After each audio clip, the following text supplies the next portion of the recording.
अगला टॉपिक है अवतल दर्पण से विभिन्न दूरियों पर स्थित वस्तु के प्रतिबिंब का निर्धारण।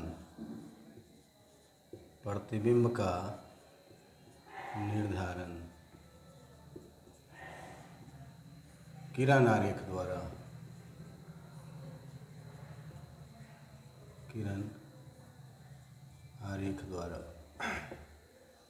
आज इसी टॉपिक में हम लोग चर्चा करने वाले हैं। अवतल दर्पण से विभिन्न दूरियों पर स्थित वस्तु के प्रतिबिंब का निर्धारण किरण आरेख द्वारा। पहले हम लोग पहला देखेंगे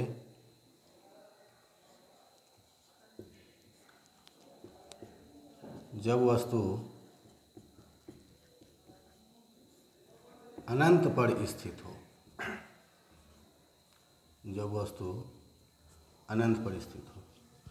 बहुत ही बारीकी रूप से इसको समझेंगे। पहले जानना है कि अनंत क्या है। तो सूर्य और चंद्रमा का जो प्रतिबिंब दर्पण में बनेगा वो कहाँ पर स्थित होगी, उसकी प्रकृति क्या होगी, उसका आकार क्या होगा, उसी का निर्धारण हम लोग किरण आरेख के द्वारा निरूपित करेंगे, समझेंगे। आप अनंत के बारे में समझ गए। थोड़ा सा इसमें हम कुछ और भी बता देते हैं। आप ऐसे भी जानते हैं सूर्य तारा है, उसके चारों ओर जो पिंड चक्कर लगाएगा वह ग्रह कहलाएगा। ग्रह के चारों ओर जो पिंड चक्कर लगाएगा वो उपग्रह कहलाएगा। ग्रहों की कुल संख्या कितनी है?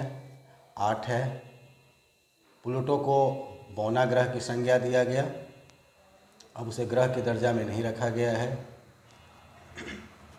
सूर्य के सबसे नज़दीक का जो ग्रह है वह बुध है, जो सूर्य का एक चक्कर पूरा करने में 88 दिनों का समय लेता है। उसी प्रकार से शुक्र जो है वह 212 दिनों का समय लेता है। और बुध और शुक्र दो ऐसे ग्रह हैं जिनके पास चंद्रमा की संख्या, उपग्रह की संख्या 0 है। उसी प्रकार पृथ्वी 365 दिन 5 घंटा 48 मिनट 46 सेकंड का समय लेता है सूर्य के एक चक्कर पूरा करने में।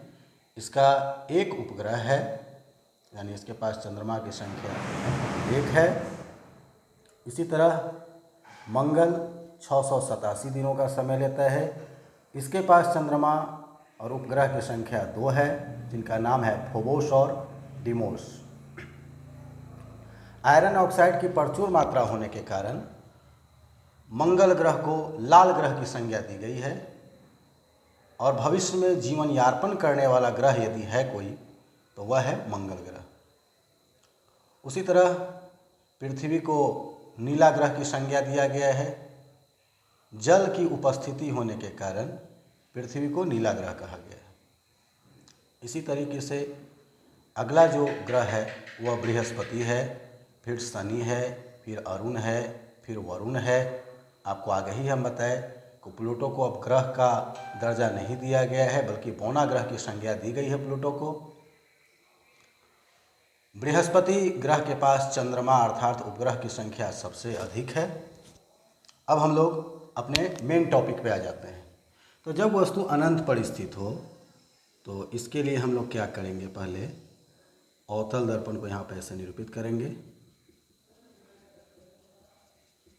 ये हमारा अवतल दर्पण हुआ MN। अगले क्लास में हमने बताया था कि जब वक्रता केंद्र और ध्रुव को मिलाया जाता है तो मिलाने वाली रेखा जो है प्रिंसिपल ऑफ एक्सिस कहलाती है, प्रधान अक्ष कहलाता है, मुख्य अक्ष कहलाता है।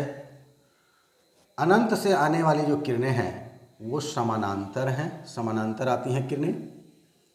ये आपतित किरण आया, दर्पण के परावर्तक सतह से टकराकर ये परावर्तित हुआ। उसी प्रकार अनंत से आने वाली जो किरण जब ध्रुव से टकराएगी तो परावर्तन के बाद ऐसी क्रिया निर्मित होगा, और जहाँ पर ये दोनों परावर्तित किरण आपस में कटान बिंदु करेंगे, यहीं पर प्रतिबिंब का निर्धारण होगा। तो वस्तु जब अनंत पर स्थित होगी तो उसका जो प्रतिबिंब है वह मुख्य फोकस पे बनता है। कहाँ बनता है? मुख्य फोकस पर बनता है। कब? जब वस्तु अनंत पर स्थित होगा तो वैसी स्थिति में वस्तु का प्रतिबिंब मुख्य फोकस पर बनेगा, जिसकी प्रकृति क्या होगी ये समझना है। प्रकृति इसका हो जाएगा वास्तविक एवं उल्टा। अब जानना है कि प्रतिबिंब की स्थिति कहाँ होगा, तो स्थिति होगी मुख्य फोकस F पर। मुख्य फोकस F पर। अवतल दर्पण का मुख्य फोकस वास्तविक होता है, आप ऑब्जेक्टिव के लिए एक प्रश्न जान लें। और जो आकार होगा वो वस्तु से बहुत छोटा होगा, वस्तु से बहुत छोटा होगा। ये सभी स्थिति जो है वो हम प्रतिबिंब के बारे में बता रहे हैं। तो जब वस्तु अनंत पर स्थित होगी तो वैसी स्थिति में जो प्रतिबिंब बनेगा उसका प्रकृति क्या होगा? वास्तविक एवं उल्टा होगा। स्थिति क्या होगी? तो मुख्य फोकस F पर होगी, और आकार क्या होगा? वस्तु से बहुत छोटा होगा। अब आपको एक ट्रिक बताते हैं हम, उस ट्रिक का आप फॉलो करेंगे। जैसे जैसे वस्तु बाईं से दाईं ओर प्रिंसिपल ऑफ एक्सिस पर बढ़ेगी, उसको हम लोग स्थित करेंगे, वैसे वैसे जो प्रतिबिंब का निर्धारण है वो दाईं से बाईं ओर जाएगा। हमारी बात पे ध्यान देंगे। वस्तु जब बाईं से दाईं ओर खिसकेगी तो प्रतिबिंब दाईं से बाईं ओर खिसकेगा। 5 स्टेज तक प्रकृति वास्तविक और उल्टा ही मिलेगा आपको, 5 स्टेज तक। और उसके साथ साथ एक ट्रिक से आप उसकी स्थिति भी पता कर लेंगे, और ट्रिक के द्वारा आकार की भी जानकारी आपको हो जाएगी। जैसे आकार के बारे में आपको हम एक ट्रिक दे देते हैं। बहुत छोटा, जब इसके बाद हम जब वस्तु को अनंत और वक्रता केंद्र के बीच में स्थित करेंगे तो वैसी स्थिति में बहुत छोटा से यदि हम थोड़ा सा ऊपर यदि जाएं तो हमको क्या मिलेगा? छोटा। फिर इससे हल्का ऊपर गए तो क्या मिला? बराबर। फिर इससे हल्का ऊपर गए तो क्या मिला? बड़ा। फिर इससे हल्का ऊपर गए तो हमें क्या मिला? बहुत बड़ा। ये 5 स्टेज तक इस ट्रिक को आप हमेशा याद रखेंगे तो आपको प्रकृति, स्थिति और आकार में बिल्कुल ही कन्फ्यूजन नहीं होगी। हमने क्या बताया कि वस्तु जब बाईं से दाईं ओर, मतलब बाईं से दाईं ओर आएगा तो प्रतिबिंब दाईं से बाईं ओर जाएगी, और आकार जो है वह इसी स्टेज में चलेगा। बहुत छोटा, फिर छोटा होगा, फिर बराबर होगा, फिर बड़ा होगा, फिर बहुत बड़ा होगा। अब हम सेकेंड स्टेप में चलते हैं, ये आप समझ गए। दूसरा है, आप ध्यान देंगे, दूसरा है जब वस्तु अनंत एवं वक्रता केंद्र के बीच स्थित हो, वक्रता केंद्र के बीच स्थित हो।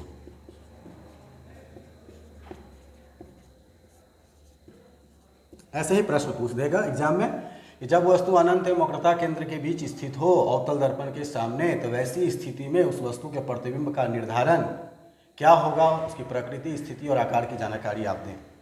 इस प्रकार से जब क्वेश्चन पूछा जाएगा तो हम लोग चल रहे हैं अवतल दर्पण में। फिर यहाँ पे हम अवतल दर्पण को ऐसे निर्धारित किए, इसका हमने नामकरण कर दिया। ये हमारा P और जो C है, इससे हम प्रिंसिपल ऑफ एक्सिस का निर्माण किया, मुख्य अक्ष बन गया। क्वेश्चन पर ध्यान देंगे, जब वस्तु अनंत एवं वक्रता केंद्र के बीच स्थित हो। तो इधर का जो क्षेत्र है वो अनंत है और यहाँ का जो बिंदु है वो वक्रता केंद्र को निरूपित करता है। हमने वस्तु को यहाँ पे स्थित किया, इसका नाम दे दिया ए और बी। जब ये मुख्य अक्ष के समानांतर ये किरण गई तो मुख्य फोकस एफ से होकर किरण परावर्तित हुआ, मतलब दर्पण से टकराकर वो लौटा। ए बी आप समझ गए। ए बी क्या है? वस्तु है जो कहाँ पर है? तो अनंत और वक्रता केंद्र के बीच है। इधर का जो क्षेत्र है वह अनंत है, ये जो क्षेत्र है वह वक्रता केंद्र है। जब किरण वक्रता केंद्र से होके जाएगी तो आपतित किरण बना और वक्रता केंद्र से होकर जाने पर किरण उसी रास्ते से लौट जाती है, पुनः उसी रास्ते में लौट जाती है। तो यहाँ पर जब दो परावर्तित किरण जिस बिंदु पे कटा, यहाँ से ये जो A1 B1 जो हमने निरूपित किया, अंकित किया, यही प्रतिबिंब का निर्धारण को बतलाता है। मतलब जब वस्तु अनंत और C के बीच होगी तो प्रतिबिंब कहाँ बनेगा? C और F के बीच। हमारी उस बात को याद कीजिए जब थोड़ी देर पहले हमने बताया था कि जब वस्तु बाईं से दाईं ओर आया, देखिए पहले वस्तु अनंत पे था, अब हमने अनंत और C के बीच लाया, तो उस समय प्रतिबिंब हमारा F पे बन रहा था। अब यहाँ पे जो A1 B1 जो बन रहा है, जो A1 B1 जो प्रतिबिंब का जो निर्धारण कर रहे हैं, वह F से इधर, मतलब दाईं से बाईं ओर खसक गया। तो A1 B1 जो है वो प्रतिबिंब बन गया। अब इसकी प्रकृति हमने बताया था कि 5 स्टेज तक वही रहेगा, प्रकृति में कोई चेंजिंग नहीं होगी, प्रकृति वास्तविक एवं उल्टा ही रहेगा। यहाँ पर हम लोग को कोई फेरबदल नहीं करना है 5 स्टेज तक। स्थिति क्या होगी तो आपको बता दिए कि उस समय मुख्य फोकस पे था, अब स्थिति कहाँ है? तो C और F के बीच है, मतलब वक्रता केंद्र और मुख्य फोकस के बीच है। किसकी स्थिति? प्रतिबिंब की स्थिति, यानी A1 B1 की चर्चा हो रही है। तो स्थिति C एवं F के बीच हो गई। अब इसका आकार जो है वो इस ट्रिक से आप उठा लें, तो उसमें बहुत छोटा था तो इसमें क्या हो जाएगा? छोटा हो जाएगा। यानी AB वस्तु अनंत और C के बीच है, जिसका प्रतिबिंब A1 B1 बनता है, जो C और F के बीच है, जिसकी प्रकृति वास्तविक एवं उल्टा है और आकार वस्तु से छोटा है। अगले स्टेज में जब हम लोग जाएंगे यानी थर्ड में, तो वस्तु अब खिसक कर या वस्तु कहाँ आ जाएगी? C पे आएगी। मतलब वस्तु का जो निर्धारण है हम लोग वक्रता केंद्र पे करेंगे। तो उसी प्रकार जिस तरीके से बाईं से दाईं ओर वस्तु गया तो प्रतिबिंब भी दाईं से बाईं ओर आएगा। तो वैसी स्थिति में प्रतिबिंब वक्रता केंद्र पे बनेगी। जब वक्रता केंद्र पे बनेगी तो 5 स्टेज तक प्रकृति वास्तविक एवं उल्टा रहेगा। स्थिति कहाँ हो जाएगी? तो वस्तु भी C पे रहेगा, प्रतिबिंब भी C पे रहेगा, और आकार क्या हो जाएगी? तो आप यहाँ से उठा लें, आकार आपको बराबर मिलेगा। तो इसको आप समझ गए। अब हम लोग चलते हैं तीसरे स्टेज में, जब वस्तु वक्रता केंद्र पर स्थित हो। अब हम लोग का तीसरा स्टेप चल रहा है, जब वस्तु वक्रता केंद्र पर स्थित हो।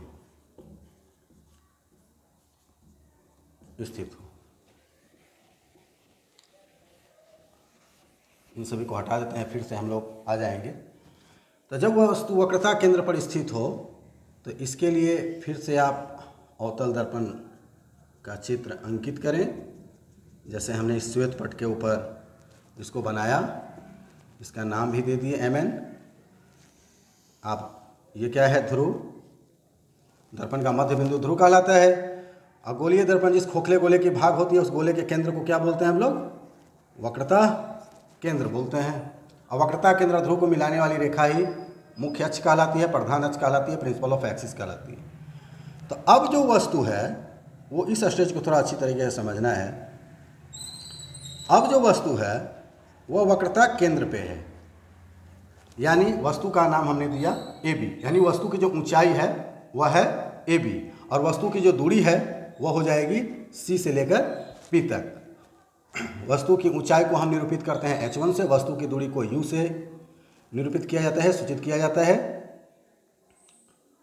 तो यहाँ से ये किरण आया, दर्पण से टकराया और टकराने के पश्चात ये किरण मुख्य फोकस से होकर क्रॉस किया, यहाँ पे मुख्य फोकस।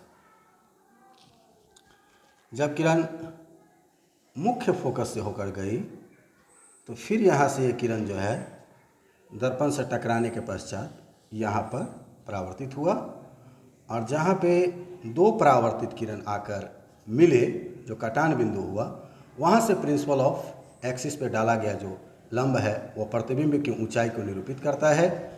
यहाँ पर प्रतिबिंब का जो ऊंचाई है वह है AB1। तो आप देखें, प्रकृति के बारे में आप समझ गए कि 5 स्टेज तक बिल्कुल ही प्रतिबिंब की प्रकृति क्या होगी, वास्तविक एवं उल्टा। आगे ही बताया गया कि प्रकृति वास्तविक एवं उल्टा ही होगा। स्थिति क्या हुई, आप फिर से समझें। वस्तु बाईं से दाईं ओर आया और वस्तु AB इस बार C पे चला आया। थोड़ी देर पहले जो हम लोग सेकेंड स्टेप जो पढ़े थे उसमें वस्तु C और F के बीच थी। तो जब वस्तु बाईं से दाईं ओर आई तो प्रतिबिंब भी दाईं से बाईं ओर आया, और वैसी स्थिति में AB1 जो प्रतिबिंब की ऊंचाई जो निरूपित हुआ, जो निर्धारण हुआ, जो निर्धारित हुई, वो वक्रता केंद्र पर निहित हुई। इस प्रकार से स्थिति हम लिख सकते हैं C पर, मतलब प्रतिबिंब की जो स्थिति है वो कहाँ है, C पर है, मतलब वक्रता केंद्र पर है। अब आकार बिल्कुल ही इसको आप पकड़ लें तो आकार हमें क्या मिला, बराबर।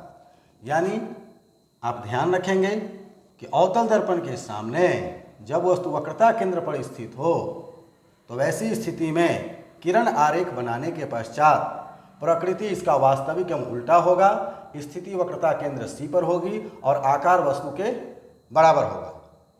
अगले स्टेज में अब यहाँ से क्वेश्चन खुद ब खुद निर्धारित हो जाएगी कि वस्तु C और F के बीच आएगा। तो जब वस्तु बाईं से दाईं ओर आया तो प्रतिबिंब दाईं से बाईं ओर जाएगी, यानी प्रतिबिंब इस बार अब कहाँ चला जाएगा, तो अनंत और C के बीच चला जाएगा। प्रकृति क्या होगा, तो वास्तविक एवं उल्टा होगा। स्थिति क्या होगी, तो अनंत और C के बीच होगी। और आकार क्या होगा, तो आप यहाँ पर देख रहे हैं, बड़ा। तो अब हम लोग चलते हैं चौथे स्टेप में। ये तीसरा स्टेप भी क्लियर हो गया। अब आइए फोर्थ में। जब वस्तु अनंत एवं वक्रता केंद्र के बीच स्थित हो,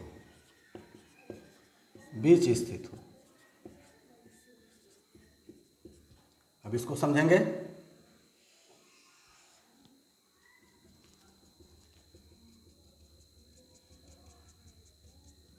यहाँ पे हमने MN अवतल दर्पण बनाया, बार बार वही चीज़ हो रही है। P है, ये C है। अब वस्तु बोलता है कि जब वस्तु जब वस्तु यहाँ पर वक्रता केंद्र और मुख्य फोकस के बीच ना, अब यहाँ पर वस्तु जो है वक्रता केंद्र एवं मुख्य फोकस के बीच स्थित होगी, क्योंकि जब हम लोग चौथे स्टेप पहुँच गए तो अब वस्तु को हमें वक्रता केंद्र और मुख्य फोकस के बीच रखना है। तो वस्तु को हमने यहाँ पे निर्धारित किया। आप एक चीज़ हमेशा याद रखेंगे कि PF and FC distance are equal, मतलब P से लेकर F का जो डिस्टेंस और F से लेकर जो C का डिस्टेंस है वो दोनों इक्वल होता है, बराबर होता है।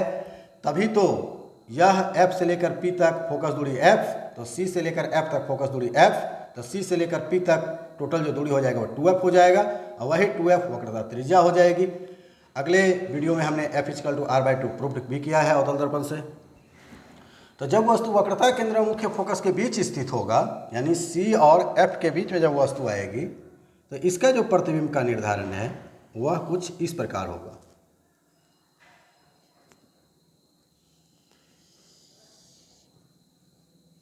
ऐसे किरण आई, और जब किरण वक्रता केंद्र से होकर जाएगी,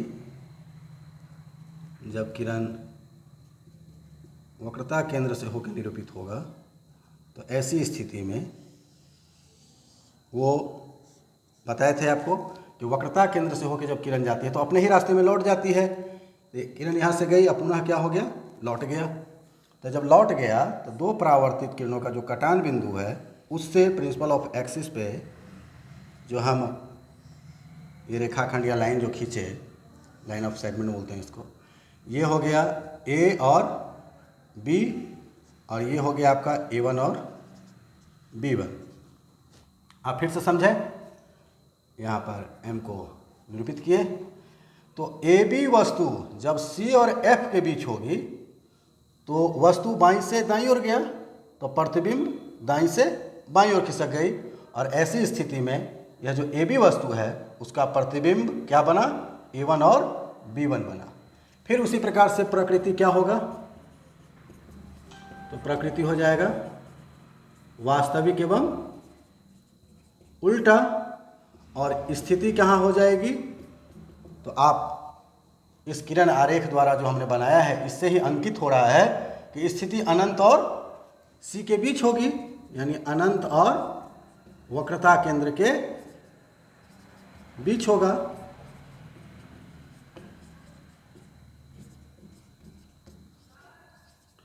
तो प्रतिबिंब की स्थिति अनंत एवं वक्रता केंद्र के बीच है, और आकार के लिए आप बिल्कुल ही समझ गए कि अब जो आकार है प्रतिबिंब का वो क्या होगा, बड़ा होगा, आकार बड़ा होगा। तो यहाँ पे क्लियर हो गया कि जब वस्तु वक्रता केंद्र और मुख्य फोकस के बीच स्थित होगी तो प्रकृति वास्तविक एवं उल्टा होगा, स्थिति अनंत एवं वक्रता केंद्र सी के बीच बनेगी, और आकार क्या हो जाएगा, वस्तु से बड़ा होगा। अब हम लोग चलते हैं 5वें स्टेज में।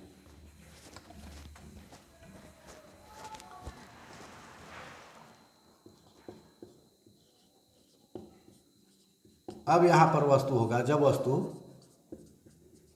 मुख्य फोकस पर स्थित हो, मुख्य फोकस पर स्थित हो। तो जब वस्तु मुख्य फोकस पर स्थित होगा तो इसे किरण आरेख द्वारा हम कैसे निरूपित करेंगे, हम उस पर चर्चा कर रहे हैं। ये P है, ये F है, ये C है।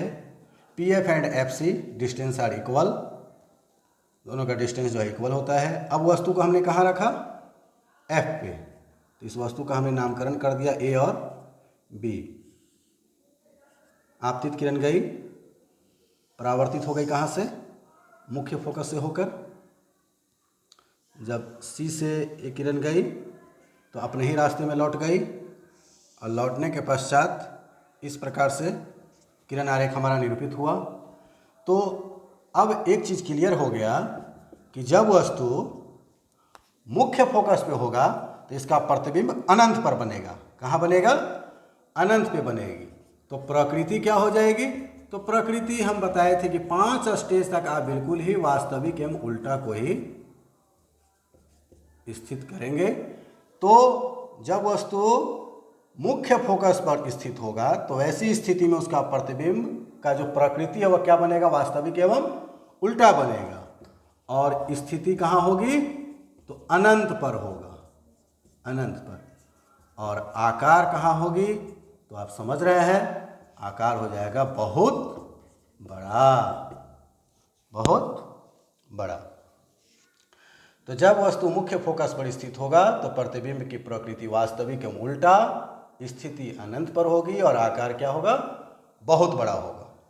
अब चलिए 6ठे स्टेज में, जो इस ट्रिक से थोड़ा हट जाएगा।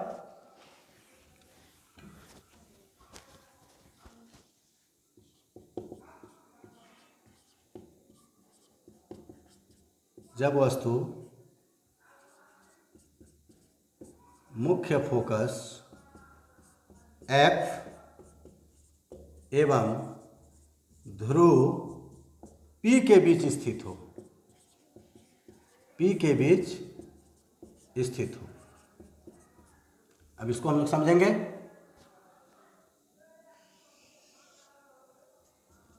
ये आपका अवतल दर्पण ऐसे निर्धारित कर लिए। एम और एन भी नाम दे दिया गया। ये पी है और यहाँ पर एफ है और ये समान डिस्टेंस पे हम लोग इसको सी को भी अंकित किए। अब वस्तु कहाँ है, तो एफ और पी के बीच, यानी वस्तु का नाम हम दे दिए ए और बी। तो जैसे ही ये आपतित किरण गया तो परावर्तन के बाद ये जो परावर्तित किरण है वो मुख्य फोकस से होकर गई और जब वक्रता केंद्र से होकर जाएगी किरण तो फिर अपने ही रास्ते में ये लौट जाएगी। लेकिन यहाँ से एक कल्पना हो रही है, आभासित हो रही है कि लगता है कि वस्तु इस बिंदु से आ रहा है, यानी यहाँ पे बना A1 और B1। तो A1 और B1 दर्पण के पीछे बना। आप याद रखेंगे प्रतिबिंब दो प्रकार के होते हैं, एक रियल इमेज, एक होता है वर्चुअल इमेज। वास्तविक प्रतिबिंब दर्पण के आगे बनता है, काल्पनिक प्रतिबिंब दर्पण के पीछे बनता है। तो यहाँ पर दर्पण के पीछे A1 और B1 बना, जिसकी प्रकृति क्या होगी, तो काल्पनिक एवं सीधा, काल्पनिक एवं सीधा। और स्थिति कहाँ होगी, तो जैसे ही काल्पनिक या आभासी प्रतिबिंब बना तो कहाँ चला जाएगा, दर्पण के पीछे, और आकार जो है वस्तु से बड़ा बनेगा, इसीलिए उसको बोलेंगे आवर्धित। आवर्धित अर्थात वस्तु से बड़ा, वस्तु से बड़ा। तो हम लोग जब बोलते हैं कि अवतल दर्पण का उपयोग कहाँ करते हैं, तो हजामती दर्पणों में अवतल दर्पण का उपयोग किया जाता है। रोगियों के नाक, कान, गले को जांचने में हम लोग अवतल दर्पण का उपयोग करते हैं।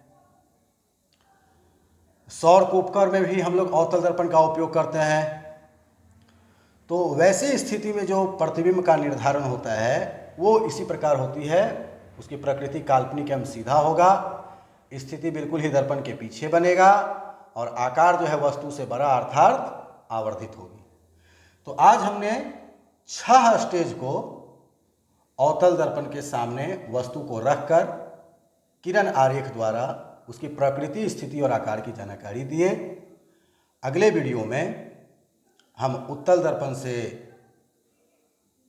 संबंधित विभिन्न दूरियों पर वस्तु के प्रतिबिंब का निर्धारण किरण आरेख द्वारा स्पष्ट करेंगे। आज के लिए इतना ही, धन्यवाद।